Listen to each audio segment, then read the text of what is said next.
Thank you very much.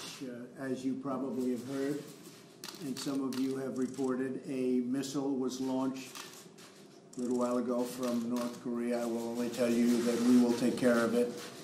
We have General Mattis in the room with us, and we've had a long discussion on it. It is a situation that we will handle. With that being said, Chuck Schumer and Nancy Pelosi did not show up for our meeting today. I'm not really that surprised. We have a lot of differences. They're weak on crime. They're weak on illegal immigration. They want the illegal folks to come pouring into our border, and a lot of problems are being caused, although we've stopped it to a large extent, as much as you can without the wall, which we're going to get. Before this meeting and before this missile launch, they've been weak on military in terms of spending. They're very hard to get for military. They want it for a lot of other things, but the military is always secondary to them. The military, to me, is number one. We won't be here without our powerful military, and we're building it up stronger, bigger, better than ever before, and General Mattis can testify to that. And the other thing, they want tax increases, and we want major tax decreases. So they decided not to show up. They've been all talk, and they've been no action. And now it's even worse. Now it's not even talk. So they're not showing up for the meeting. I will say this, in light of the missile launch, probably they'll be here fairly quickly, or at least discussions will start taking place fairly quickly. I think that we're in a very good position in terms of the meeting we just had over at the Capitol with the Republican senators. It was outstanding. I think we have tremendous support. I was just informed by Mitch that we had a unanimous vote from the Republican side, at least.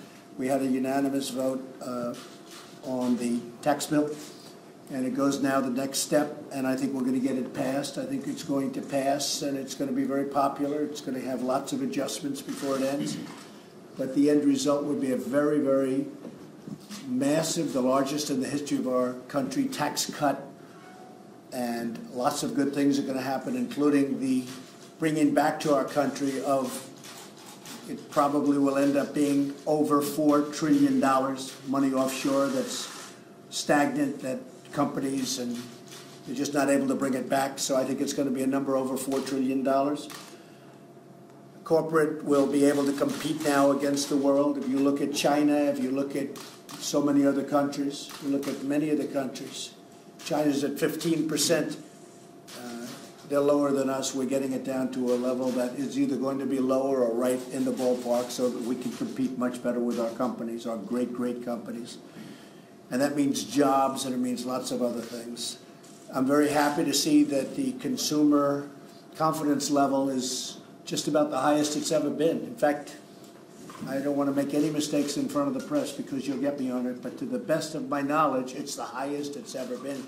Consumer confidence has been setting records. They have confidence in the people leading their country.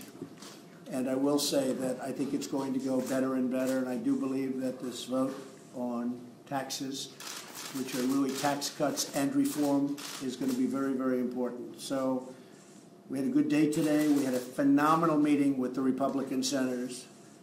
We had, it was very special, that meeting. In many respects, I wish you could have been inside that room. It was very, very special. The camaraderie. It was somewhat of a love fest. They want to see it happen.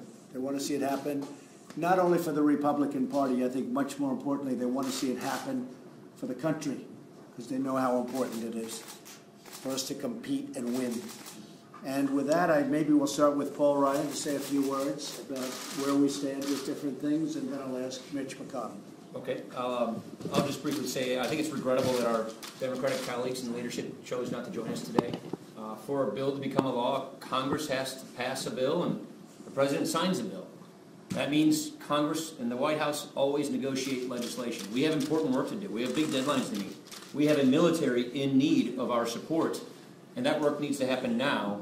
And I just think it's very regrettable that our Democratic colleagues in leadership chose to not participate, because we have to negotiate these bills to get this work done for the people we represent, and especially to help our military with these difficult situations we have.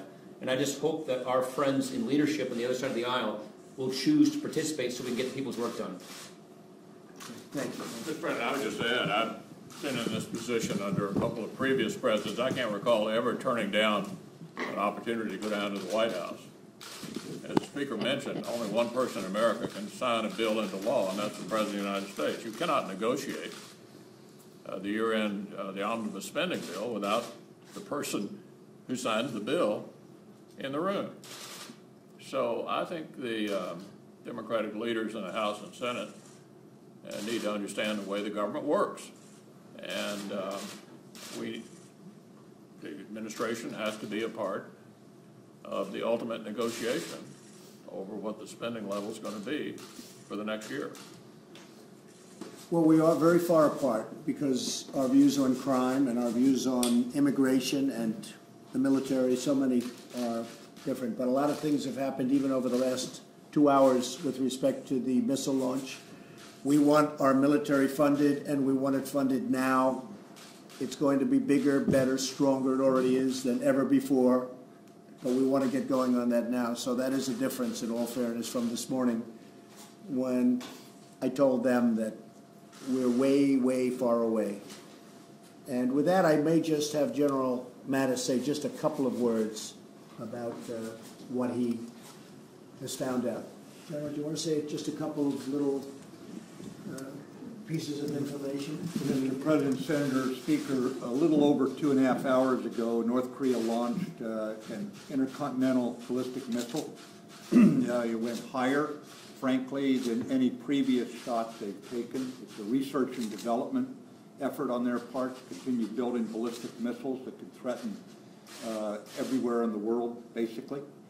And in response, the South Koreans have fired some pinpoint missiles out into the water to make certain North Korea understands that they could be taken under fire by our ally. But the bottom line is it's a continued effort to build a threat, a ballistic missile threat that endangers world peace, regional peace, and certainly the United States. Thank you, General. And we will take care of that situation. Thank you all very much. I appreciate it. Thank you. Mr. President, does it change anything to your basic approach to North Korea, these missile launches today? Does it change anything about your basic approach to dealing with it? Nothing changed. Nothing changed. We have a very serious approach, and nothing changed. We take it very seriously. Do you believe there will be a government shutdown, Mr. President? And would you blame Democrats if that happens? If that happens, I would absolutely blame the Democrats. If it happens, it's going to be over illegals pouring into the country, crime pouring into the country, no border wall, which everybody wants. I got elected partially because of a border wall. You look at the military, we want strong funding for the military. They don't. So many things. As an example, they want high taxes. We want cut taxes. We're going to cut taxes. We're going to reform. We're going to simplify. They want high taxes. We want low taxes. So there's a lot of big differences. So we'll see what happens as to shutdown. We'll see. But right now, things have changed over the last 2 hours because 2 hours ago a missile was launched. I think that will have a huge effect on Schumer and Pelosi. I think. We'll see. We're going to learn very soon. They should be calling immediately and say, we want to see you, but probably they won't because nothing to them is important other than raising taxes. That's the only thing they like doing is raising taxes. Thank you all very much. Appreciate it. Thank you. Are the North Koreans, Mr. President, are the North Koreans thumbing their nose at you after your... Thank you very much, everybody. Thank you.